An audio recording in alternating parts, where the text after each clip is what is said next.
In Korea, a famous web novel called 3 Ways to Survive the Apocalypse used to be extremely popular, but after 10 years and over 1,000 chapters, it only has one reader left. Dakya started reading it in middle school and keeps reading it now as an adult. In the story, the protagonist, Jun-hyuk, fights the hardships sent by the gods as the world nears collapse. His companions fall one by one, but he's always determined to become stronger. Dakya finds this inspiring, and rereading the novel helped him push through his high school years.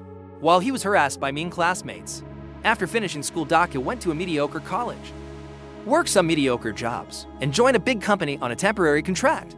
Today, that contract ends, and so does the novel. After his final shift is over, Dakya reads the last chapter and is disappointed by the ending. Because Jun-hyuk is the only survivor, he decides to send a message to the author, saying that this story is the worst. On the train, Dakya bumps into his co-worker, Song-ha, whose contract is ended too. Their chat is interrupted by their former boss, Myung-ho, who keeps hitting on Song-ha, no matter how many times she keeps saying no. Thankfully, he gets off the train at the next stop. At that moment, Dakya is surprised to get a reply from the author. The message thanks Dakya for reading until the end and admits he was the only reason why it was finished. The author says that if Dokja hated the ending, he should try writing his own. When the service starts at 7 p.m., suddenly the train shakes and comes to a stop, while a voice announces that the planetary system 8612's free service has ended, so this is the start of paid content. Dokja checks his phone and confirms it's 7 p.m. and realizes this is exactly how the novel starts. Creature from Korean folklore called the KB appears on the train. When a passenger starts insulting it, the KB shoots him in the head with its laser eyes. The man falls dead and everyone panics, only for the creature to shut everyone up. With a scary face then, the Dekabi announces that the gods have decided that humans are horrible beings, so they deserve to be punished. All humans will be given a stage, and how they solve it will decide their fate. Soon holograms, explaining the first stage, appear around the passengers. In 10 minutes, they must kill one or more living organisms. In the train car, those who succeed will get 300 coins, and those who fail will be killed. The Dekabi also says that the constellations will always be watching on the bridge. The train is frozen, and so are all the cars. As the hologram starts a 10-minute timer, the passengers check their phones and discover there's no service soon. People lose their minds and begin to fight each other, sometimes teaming up against one person. A woman panics and tries to escape to another car, but there's a field force at the doors that's keeping them trapped. When Dakya looks at the other car, he's shocked to notice Jun-hyuk in the crowd. He realizes they're living the events of the novel, which means he knows the future. A giant monster appears in the river and hits the train, causing everyone to get stuck in the ceiling. Dakya remembers that the rules say they must kill any living organism. It doesn't have to be humans. There's a kid called Gil-young with an ant farm, so Dakya grabs it and takes it to Song-ha. He gives her some ants before trying to talk to the crowd, but nobody pays attention to him. When Dakya kills an ant, a hologram appears saying that he's won the coins, which finally gets everyone's attention. He tells them about the ants, but he doesn't have enough for everyone, as everyone complains. Myung-ho steals the ant farm from him, and the crowd surrounds him instead. There's still a guy beating up an old lady, so Dakya tackles him and offers him an ant that got stuck on his hand. However, the guy turns him down, saying he wants to kill the lady. Dakya realizes this is Nam-woon, one of the characters from the novel. Nam-woon starts beating Dakya up, saying he'll be his victim instead. As Dakya tries his best to protect himself, he remembers that in the novel, humans have stats like in video games. He uses the 300 coins to increase his strength and punches Nam-woon, sending him flying across the car. Nam-woon responds by activating his Grim Dark Awakening skill, which allows him to easily overpower Doja in seconds. At that moment, the crowd accidentally drops the ant farm, and a tube of eggs rolls out. Dakya destroys it and receives a huge payment in coins. He spends 3,000 on stamina and another 3,000 on agility. So, he dodges all of Nam-woon's attacks and knocks him down. A terrified Nam-woon promises not to hurt the old lady and asks for an ant, but Dakya says he doesn't deserve to be in the story. Then Dakya runs to act as a shield for the woman. Since Nam-woon is trying to attack her again, Dakya puts an ant in the lady's hand and closes it to crush it before the timer reaches 0. The voice announces that the stage is over, and all the losers get a hole in their faces to kill them. Unfortunately, the last ant has managed to escape, and the lady dies as well. The Dekabe reappears and congratulates the 17 humans who passed.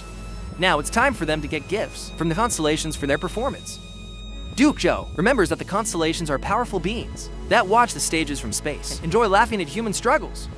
Each passenger gets a list of the constellations that want to sponsor them, and they must choose one. But someday the debt must be paid back. Dope John decides to turn down sponsorship for now. Suddenly, the train starts falling on its side because the river monster is trying to drag it down. A former soldier is trying to open the doors, and Dakya recognizes him as the character Yansung. As the train starts to touch the water, Dakya teaches Yansung how to use special skills. Yansung activates super strength that allows him to bend the doors open. Everyone quickly climbs out, while Dakya notices that Gil Young is still in the car, crying over his Ant Farm. Dakya apologizes and brings him out. As the survivors run as fast as possible, the voice announces the new stage. They must successfully cross the bridge. The monster smashes a section of the bridge to create a huge gap before going back to the river. To make the task more difficult, the Dakabe drops a train car on the bridge, and it makes all the dead people chase after the living. Players Dakya and Yunsung try to fight them, but they're easily overpowered. At that moment, Songa manages to activate her skill, which creates a temporary road across the gap. The survivors start running on it to escape, and Dakya informs them that poisonous gas will spread soon, so they need to get underground. He thinks that they should go to the nearest subway station, but he then remembers that in the novel, Jeon Hyuk dies there while fighting a dragon. He used his skill to go back to the beginning of the story, and everyone else in the station died. If they want to survive, they must keep Hyun Hyuk alive so he won't reset. And Dakya thinks he can help him, using his knowledge of the future. Meanwhile, Hyun Hyuk is using a sword and a gun to bring all the attackers down. Then he approaches Dakya and asks him what he did, since Nam Woon wasn't supposed to die so soon. Dakya shares what will happen in the station and pretends he has a prophecy skill. Jong Hyuk holds him by his tie over the edge, as he asks him what tactics to use. Dakya panics and doesn't know what to answer, so Jong Hyuk tells him to meet him later in the station, before dropping him in the water. The monster swallows Dakya, and he lands in its stomach. The hologram announces a new stage. He must kill the monster and escape. The Dekabi is also there, narrating things for the stream, so Dakya shocks it by calling it by its name, Bai Hyan. He also knows that Bai Hyung is a 9th level Dekabi, and doing the streams means it can ascend one day. Dakya points out that he's probably very popular among the constellations right now, so if he dies, Bai Hyung will receive backlash. Bai Hyung checks its donations and confirms that the Watchers love Dakya, so it agrees to sign an exclusivity contract. Then the monster's stomach starts filling with acid. Dakya asks for the Dekabi shop and buys a bunch of spikes to block the acid ducts, which is something he learned from the novel. By blocking all the ducts, the monster will die. However, there are hundreds of them. Dakya refuses to give up and keeps working until all the ducts are covered, which finally kills the beast and ends the stage. Afterward, Dakya inserts his hand into the monster's skin and brings out its nucleus. He asks Bai Hyan to trade it at the shop for a very rare item called Ether of Faith. Before Doja leaves, Bai Hyan gives him an item starter pack, which includes a mask. Doja puts it on before going outside. Since the poisonous gas is already in the area, he collapses on the shore and starts getting lots of sponsorship offers from constellations, so he turns the notifications off. Next, Opjosh stops at a store to get some food and finds some bodies to girls who are already dead. And the third one is barely alive. Suddenly, a monster breaks the window, so Duke John picks up the survivor and starts running down the street. The creature chases after them, destroying everything on its path. Duke John manages to slide into the subway station and brings down the gate just in time for the monster to crash into it. In the corridor, a group of thugs appears, and they're surprised to see that the girl he won is alive. Dakya remembers this from the novel. These guys beat up and abused. He spends 1,500 coins on strength and starts beating the men up. The leader activates his skill to attack, but Dakya easily dodges all his moves and defeats him. 2. When the rest of the thugs are about to attack together, a bunch of survivors show up with En-ho at the front. This causes the thugs to leave. The group from the train is also here, and Songa tells him that En-ho is a congressman. He leads the survivors in the station by convincing high-level people to go hunting and share the coins with the residents. Meanwhile, Gil Young has acquired a skill that lets him befriend insects.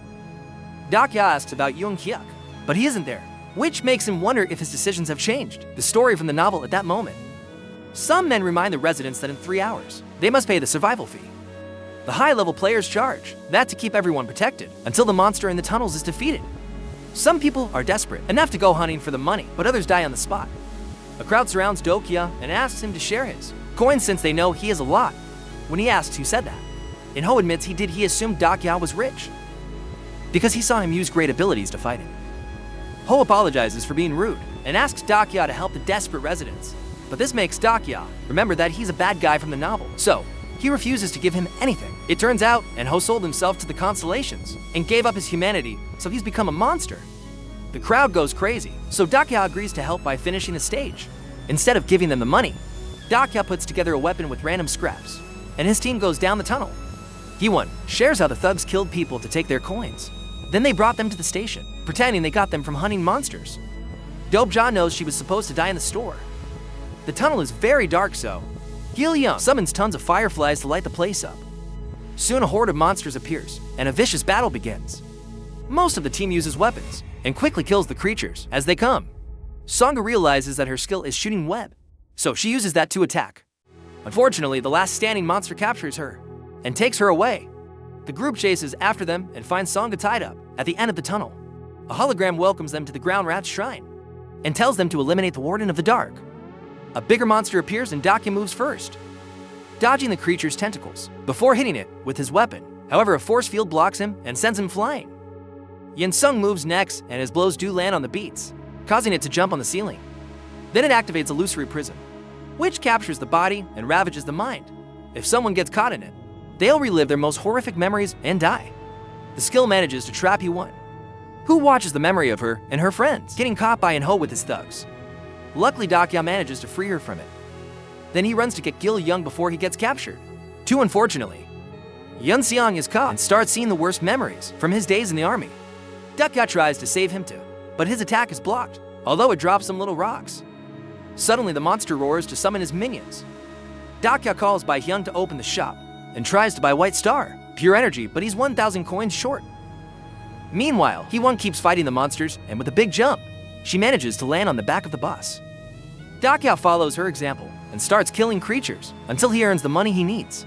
The White Star is inserted in his weapon, which gives him a one-time critical hit. Dope-ja copies. He once jump and slashes the back of the Horde dealer, finally killing it. The Horde runs away and the illusion disappears. So, Yen-sung is free from his memories. Dakya remembers from the novel that Yun-seong is haunted by the guilt of not being able to save his friends. The group checks the treasure chest they got for finishing the mission. Hee-won gets the short swords. Yan-sung gets a gauntlet. Gil-young receives a helmet that improves his bug skill. Songa gets a mysterious coat, and Dakya gets a broken sword. The others are confused, but Dakya doesn't tell them that this is the broken faith. If he finds an ether of faith, the sword will be complete. Gil-young asked about the rocks that fell during the fight, so Dakya explains that if he eats them, they'll put his mind in an illusion. The station stage isn't finished yet, because there's one monster left.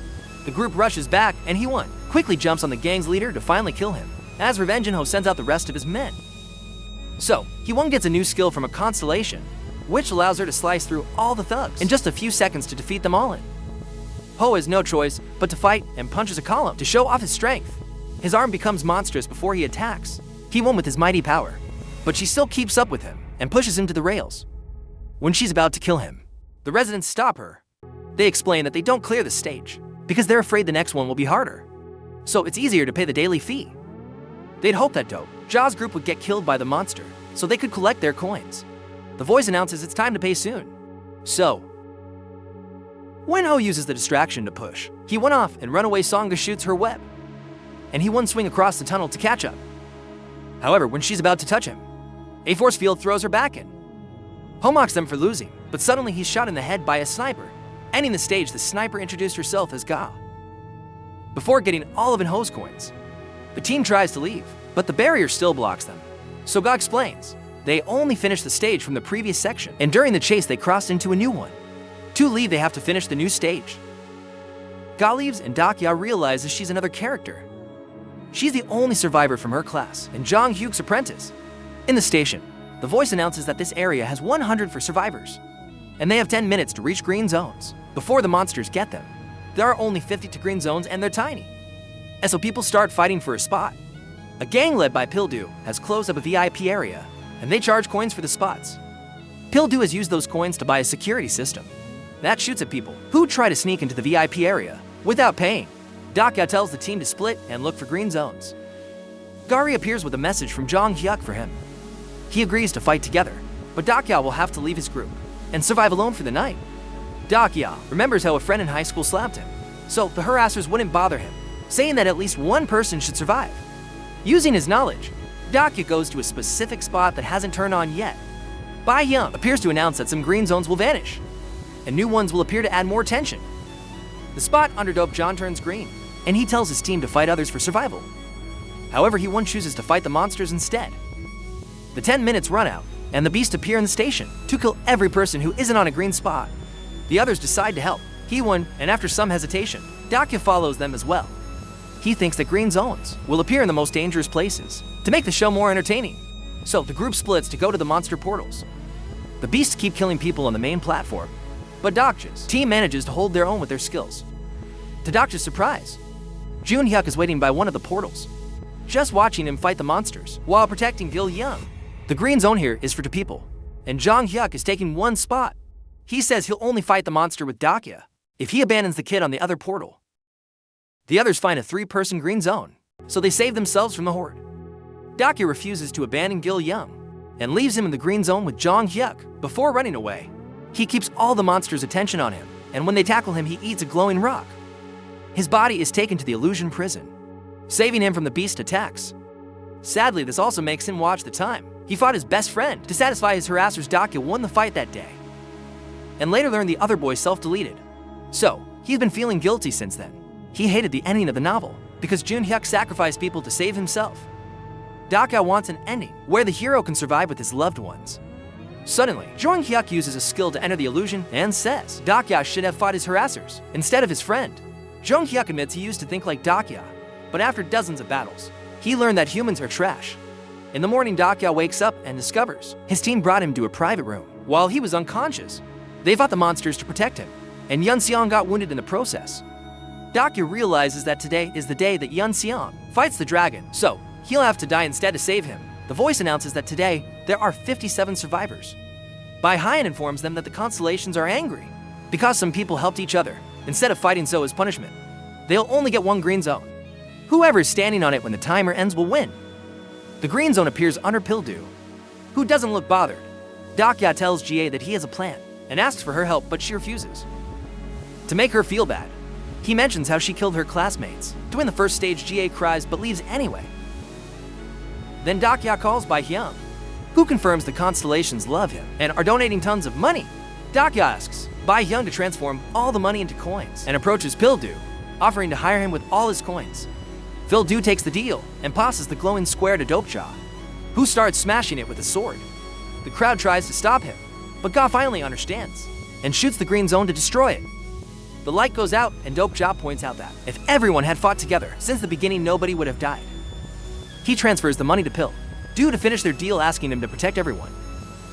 Pildu allows the crowd to enter his VIP zone for free. Then he brings out all the weapons he bought for his security system. When the monsters come out, Pildu opens fire, and soon there are piles of creature bodies by the portal.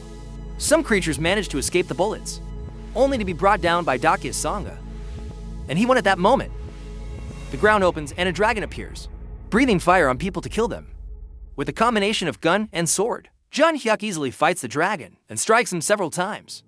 The constellations aren't happy that a high-level player has arrived, so they raise the difficulty. Suddenly, the station shatters and appears in outer space. The dragon transforms its body into something steel, like which wasn't in the novel. Jun Hyuk tries to attack it, and his sword gets shattered. So, he summons a new one and tries again. The dragon quickly overpowers him and stabs him with his own weapon. This doesn't stop Jun Hyuk from trying. Over and over again, Dakya opens his starter kit and swallows an item that will protect him from the flames. Sangha uses her web to drag Jong Hyuk out of the monster's grasp, and Dakya takes over the fight. The dragon keeps bringing him down, but at least its fire does nothing while the dragon's distracted. A huge monster tackles it to the ground. It turns out that since this creature is a bug, Gil Young can control it, although he feels the pain that the monster does. Unfortunately, the dragon is as strong as beating the bug up, which may kill Gil Young soon. Yin Sung refuses to lose another friend and rushes to fight, which awakens a special skill. The gauntlet transforms into a shield that stops the dragon's attacks, and the ground rises to block it. Then Sangha creates a web bridge for Hee-won to jump on. She lands on the dragon's back to slash its body a few times. Now, In Sung can break through the wall to push the dragon down, and Dakya tries to stab it. However, the dragon flies up to escape. A flashback reveals that the plan is to stab the dragon's core to kill it, but that will also kill the attacker. The mission reward will give them an item to revive one person. Songa shoots web again and restrains the dragon, while Dopejaw jumps to finally stab it in the chest, but the sword doesn't go through. Ga shoots the dragon's chest to make a crack, only for the monster to push Dopejaw off the chest. Closes the wound, the team loses all hope. Suddenly, Junhyuk finishes killing the rest of the monsters and fights the dragon again. After exchanging a few blows, he manages to pierce the core, and the dragon's breath covers them both in fire. Just like the novel, Junhyuk's flaming body falls to the ground, and his skill activates to send him back. Duke-J watches how everyone is starting to disappear and thinks it's over at that moment. He's shocked to see that the author has accepted his trade in the market and has sent him the Ether of Faith. Duke-J immediately puts it in his sword to transform it into the attribute weapon. The rest of the team surrounds the dragon and keeps it distracted, giving Dakia time to jump on it and finally kill it. The voice announces that the stage is over, and Dakia revives Junhyuk with the reward. The station turns back to normal, and Junhyuk is surprised to see that Dakia survived the dragon's death thanks to the special sword. The crowd celebrates, and now Doug Josher, they can write a new ending for the story. Make sure to subscribe and turn on notifications so you can watch more videos like this. Thanks for watching.